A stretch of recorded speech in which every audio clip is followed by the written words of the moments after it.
Viru maleva Ruti õppeväljakul esimene välilaager noortele on lõppenud. Kuidas läks? Laager läks väga hästi.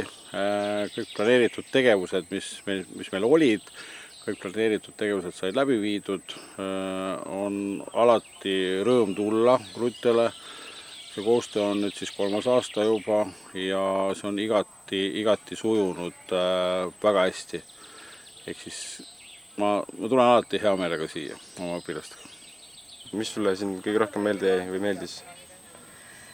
Mulle meeldis, terve laager meeldis, inimesed olid väga toredad, aga kõige rohkem võib-olla meeldis siis metsas maskeerumine, kamo peale maalimine, peituse mängud ja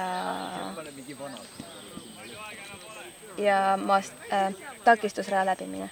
Ma mäletan, me just käisime seal, just lõpetasime, see oli päris hea. Maastikurajal siis põletasime nööre, rääkisime raadiosaatjatega, üliäge oli. Kamo panime peale, läksime metsa, üksteist ära ei tunne, keegi ei tea, kus kes on. Peituse mäng, missugune, pole sellist varem kuulnud ega näinud. Mis sul sellel laagris kaasa võtad? Mis eluks vajalikku läheb? Ma sain selgeks NATO tähestiku, veel meditsiini sain jälle korratud, mis on väga oluline minu jaoks. Aga mis sina? Mina pole eluks vajalik kogemus.